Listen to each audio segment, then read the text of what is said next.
السلام عليكم. لا تنسوا الإعجاب بالفيديو والاشتراك في القناة تشجيعا لنا لنستمر بنشر المزيد إن شاء الله. السلام عليكم ورحمة الله وبركاته.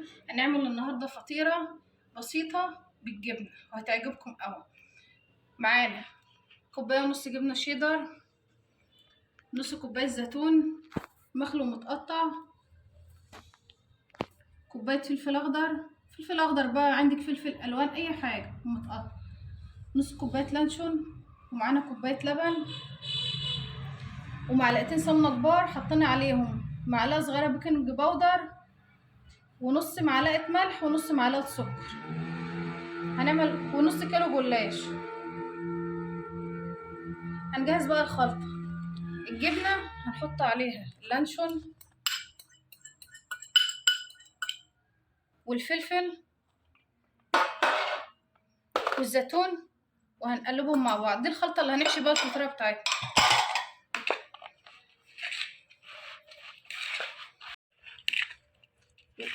ودي شكل الخلطة بعد ما قلبناها وبقت جاهزة معانا للحشو. ومعانا صينية مدهونة سمنة، معلقة سمنة بطلنا بيها الصينية. ودلوقتي هنحط نص كوباية لبن مع السمنة، دي اللي هندهن بيها رقات الجلاش. ونص كيلو جلاش بقى هنفضل الجلاش عشان نبدأ تجهيز الجلاش.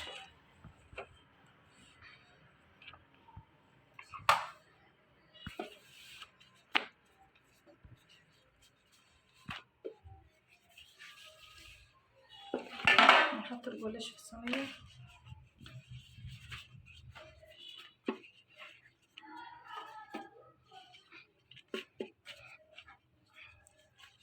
وهندهنها بقى بالخلطة اللي احنا عملناها.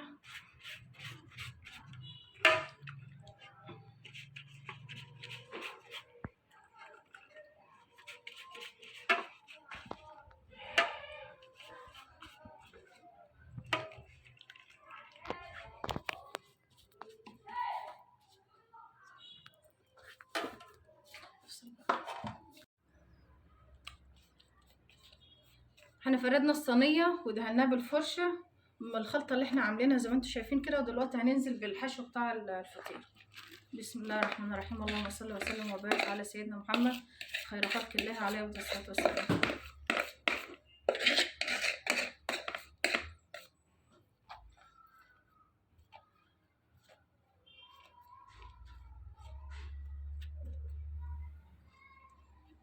اللهم صل وسلم وبارك على سيدنا محمد عليه الصلاة والسلام.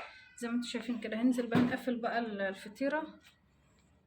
هنزل بالرقات وندهنها برضو من الخلطة اللي احنا عاملينها عشان تبقى مورقة وجميلة.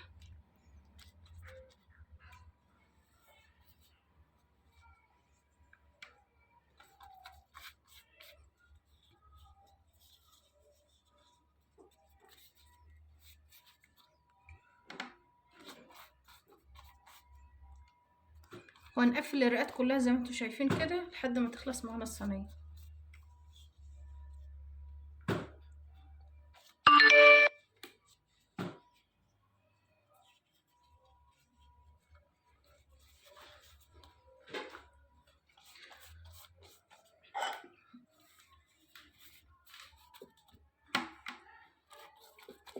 هي سهلة وبسيطة ومش هتاخد معاكم وقت وهتعجبكم، جميلة مش هتبطلوا تعملوها ومش مكلفة.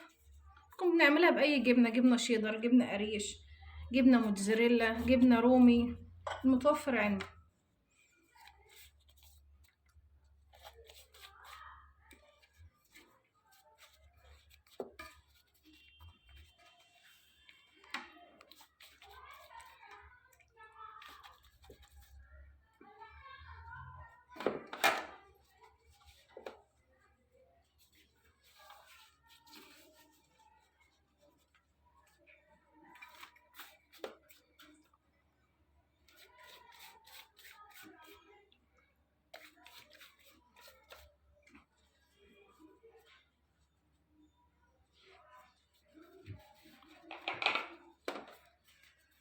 عشان نقفل بقى الفطيرة معانا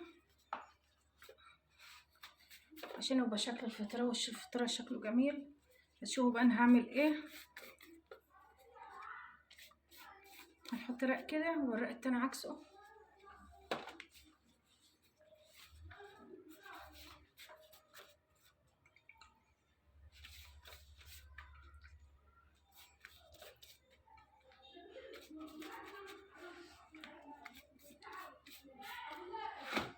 وبعدين بقى الرقات ديت هنعملها كده عشان يبقى شكل الفطيرة وشها معانا جميل وشكلها حلو.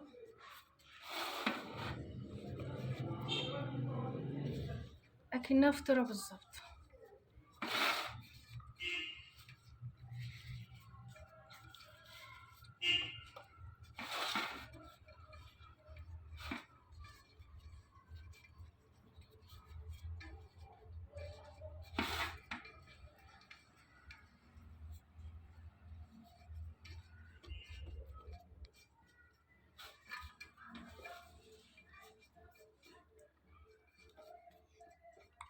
وبعدين هنقطعها بالسكينة. بسم الله الرحمن الرحيم. اللهم صل وسلم وبارك على سيدنا محمد خير خلق الله عليه الصلاة والسلام. احنا بنقطعها بالسكينة عشان الفطيرة ما تتنفخش معانا.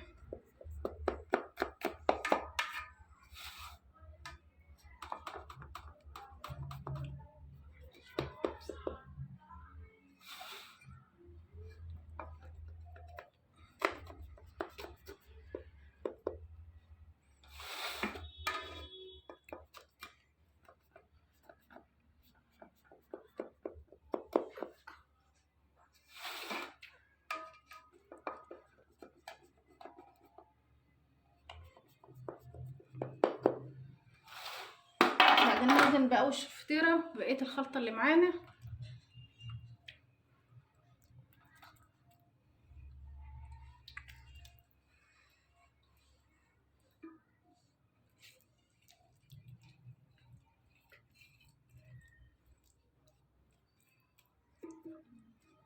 وهندخلها الفرن. كنا عندنا فرن سخن ومجهزينه على درجة حرارة 180 درجة، وندخلها بقى معانا في الفرن وبعدين تشوفوها بعد ما تطلع من الفرن.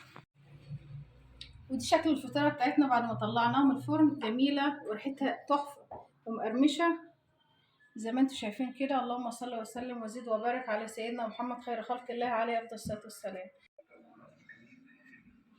دي الشكل النهائي بعد ما طلعنا جزء من الفطيرة بتاعتنا في طبق التقديم. بالهنا والشفا.